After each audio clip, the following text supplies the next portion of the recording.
healthy diet is not a balanced diet. Are you still hopping around trying different type of healthy diets from all these renowned best-selling book author or famous health gurus? Are you mesmerized and bedazzled with the promised result and those great testimonies? Just before you embark on another healthy diet, just take 2 seconds to think for a while. You might be very confident with the promised result, but is it really healthy?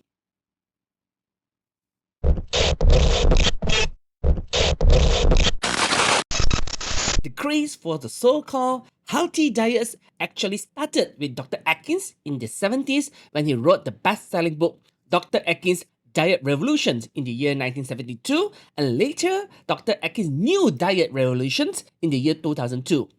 He was the one who popularized the concept of ketosis for having accelerated fat burning through extreme carbohydrate restriction, a diet where you can lose weight while chomping down bacons and eggs daily. Sounds too hard to resist, right? Then quickly being overthrown in the 80s with low-fat diets popularized by Dr. Dean Ornish in his book Dr. Dean Ornish Program for Reversing Heart Disease in the 1990s that specified restriction in high-fat foods like red meat, butter, and full-fat dairy, while focus more on carbohydrates and lean protein instead. Then in the 1990s, Dr. Barry Shears developed the Zone diet in his book, The Zone, 1995, whereby he specified the balance of macronutrients of adopting 40% carbohydrate, 30% protein, 30% fat, and restricting on all these processed food, refined sugars, and high glycemic index carbohydrate like pasta and bread. Fast forward to the year 2000, low-carb diet make a comeback through the South Beach diet created by Dr. Arthur Augustine, whereby the focus is lowering carbs, even though they did mention about the good carb and the bad carb differences, but the focus still on having low-carb diet. After 4 decades of confusions and even frustrations of all this low-carb, high-fat diet, then comes the paleo diet in the year 2002 by Dr. Laurent Cordier that emphasized of eating like the prehistoric diets available to early humans, eliminating all the processed foods, including all the staples like grains, legume, and dairy. The bold reset strategy introduced by the paleo diet seems to fail, with more and more healthy diets coming back. For example, keto diet introduced by Dr. Stephen Pinich in the year 2011 and camouflage in his book The Art and Science of Low Carbohydrate Living that emphasize again on ketosis, which is low in carbohydrate, high in protein and fat. Then all this healthy diet went more extremes as in the year 2019, whereby Dr. Sean Baker introduced the carnivore diet. Instead of limiting or restricting food groups, he actually limited the source of the food, whereby it's recommended to take only animal products, no plant-based. Around the same time, as a means of retaliation, Dr. Michael Greger's wrote the book How Not to Die in 2005, advocates for a whole food, plant-based diet, whereby he emphasized eating primarily or exclusively plants for health and for environmental benefits, minimizing or exclude all animal products. There's one common trait among all these healthy diets is the restriction of a certain food group or category that might lead to nutrient deficiency. But the expert will say that our body do not need that particular food category because it's bad for health. At the same time, they also argue in that particular healthy diet mostly comprises of healthy foods. By taking all these healthy foods, you are considered healthy. But is it true? As in this diagram, you will see there will be 2 sets of meals per day. We have set A and set B for breakfast, lunch, dinner, and tea time. So for set A, you will see for breakfast is a typical Asian breakfast whereby you have 2 slices of toast together with a cup of coffee or tea and 2 half-boiled eggs. Then for lunch, you have mixed rice with a bowl of rice, 2 dishes of vegetables, and 1 slice of meat. In this diagram, you can see is fish, then complement with an orange. For dinner, you have soup noodle, whereby you have noodle, veggie, shredded meat as the soup noodle, complement with a cup of yogurt, another banana. That will be dinner. Then for tea time, you'll have a glass of milk with 4 crackers. That will be set A. Then for set B, you will see for breakfast, you have a bowl of oat and then pair with blueberries and raspberries. For lunch, you have a big plate of salad, multiple colors from different vegetables with 2 slices of lemon on top, drizzle with olive oil, then complement with a glass of milk. For dinner, you have homemade pasta, drizzle with olive oil, some Parmesan cheese, and a bowl of organic pumpkin soup. As for tea time, you have a bowl of chickpeas added with a lot of spices and with a glass of greens. The combination of 3 or 4 types of different greens like celery, spinach for tea time. So between set A and set B, which one is comprises of healthy food? Quite obvious. I don't think I need to explain further on that part.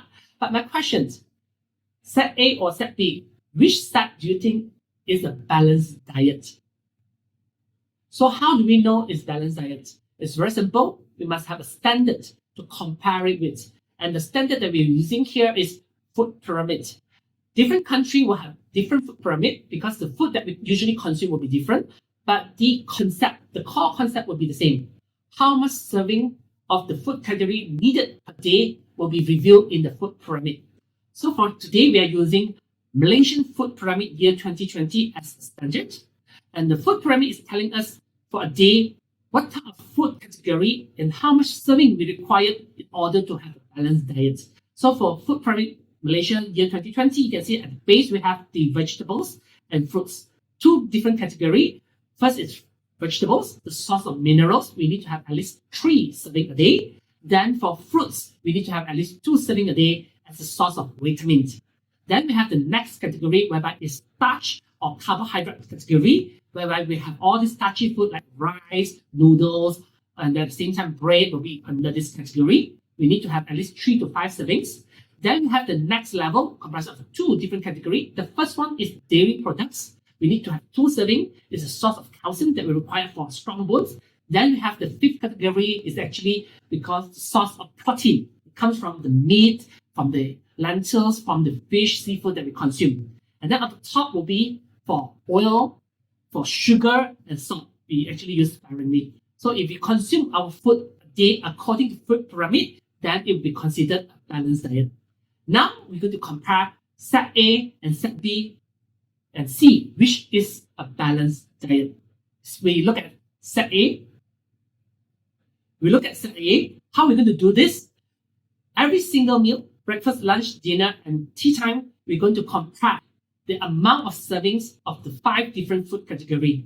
For example, here you can see for breakfast, for the first category is carbohydrate, starchy foods. We have 1 serving. It's because we have 2 slices of bread there, so it's the 1 serving. Then we have no vegetables, no fruits, no dairy products, and lastly we have 2 soft-boiled eggs that will be considered 1 serving of protein.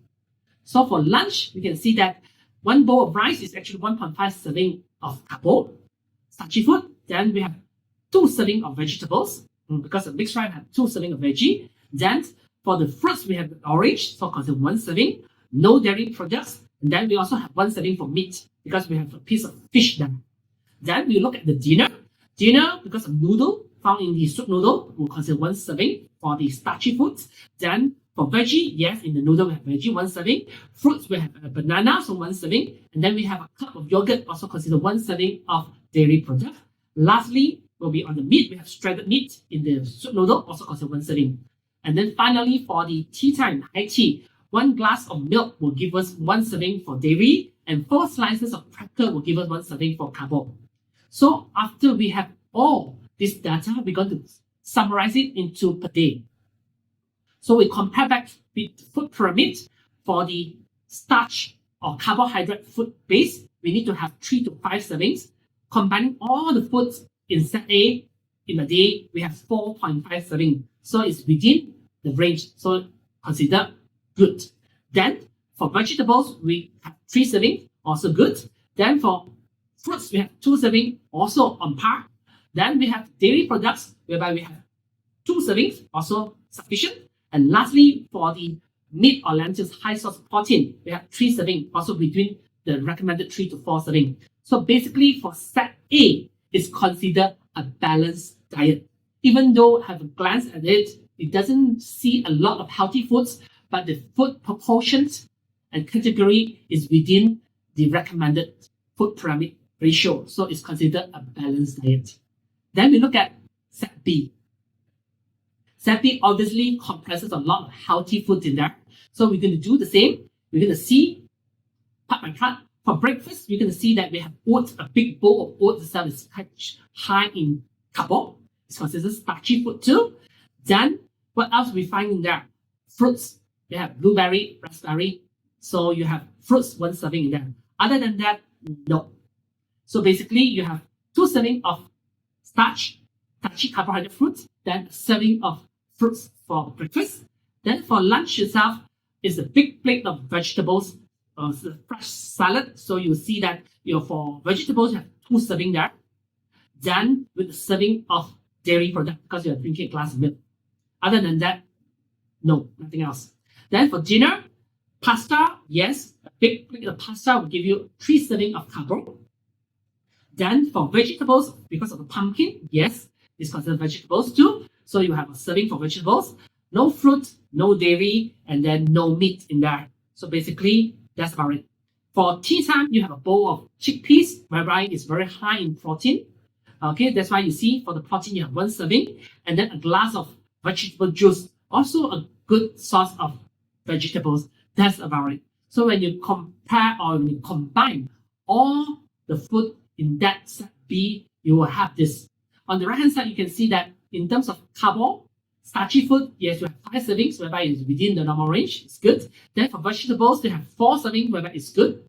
Then for fruits, you only have 1 serving because you only take raspberry, blueberries in the morning. Other than that, we don't see any other fruits. That's why you are lacking in fruits. Then for dairy, you only take a glass of milk during lunchtime. So you only have 1. So it's also insufficient. And lastly, for meat, for source of protein, we only see 1 source of protein whereby you took it during tea time.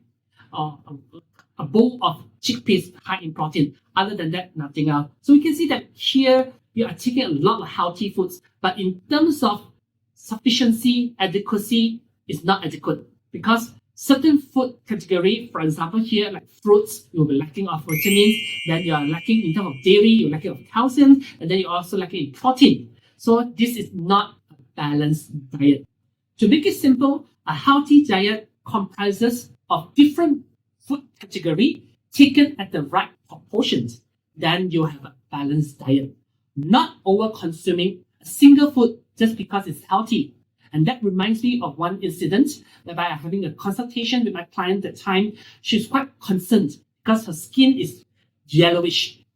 And then she took a blood test, and then I have the report to me. I go through the entire report, seeing that her liver is healthy, gallbladder is healthy. It's not jaundice. But why she's looking so yellow in a way, and she's very concerned. So I asked her a very straight, direct questions. I asked her, did you consume a lot of carrots, a lot of papaya, a lot of pumpkin recently? And her answer was quite surprised. It's not that her answer is surprised. She looked very surprised. She said, how do you know I've been consuming that almost every day? Then I asked her, why are you taking that? Papaya is very healthy. Pumpkin is healthy. Carrot is healthy. A lot of antioxidants, a lot of minerals, a lot of vitamins, a lot of good things in there. So every day I've been taking that. And I told her, that's the reason why you look so yellowish. Because beta-carotene found in papaya, in pumpkin, and in carrot actually will stay under our skin. If too much and you do not have the ability to expel it fast enough, it will stay under the skin and you will look like a papaya, you will look like a pumpkin, and you will look like a carrot. You will be yellowish. And she was relieved, at the same time embarrassed. So it's very important not having all the healthy foods is a balanced diet. You need to take it with the right proportion, the right combination. And that is actually nutrition. A lot of people ask me, what is nutrition? What is this knowledge about nutrition? To make it simple, is about the knowledge on how to eat your food in order to let your body become healthy. We might having the same food, but without the nutrition knowledge, you might be consuming the wrong amount, the wrong combination. In the end, you don't get any effects. It might even be deteriorating to your own health too.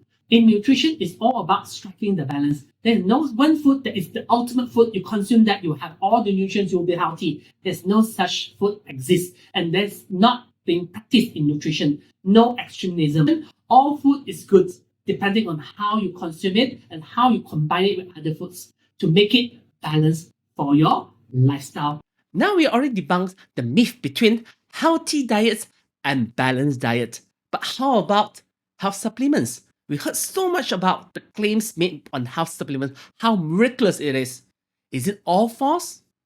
So I do recommend you to watch the next video where I will share with you top 5 false claims on health supplements. And with that, you will know how to fully utilize supplements for your health management.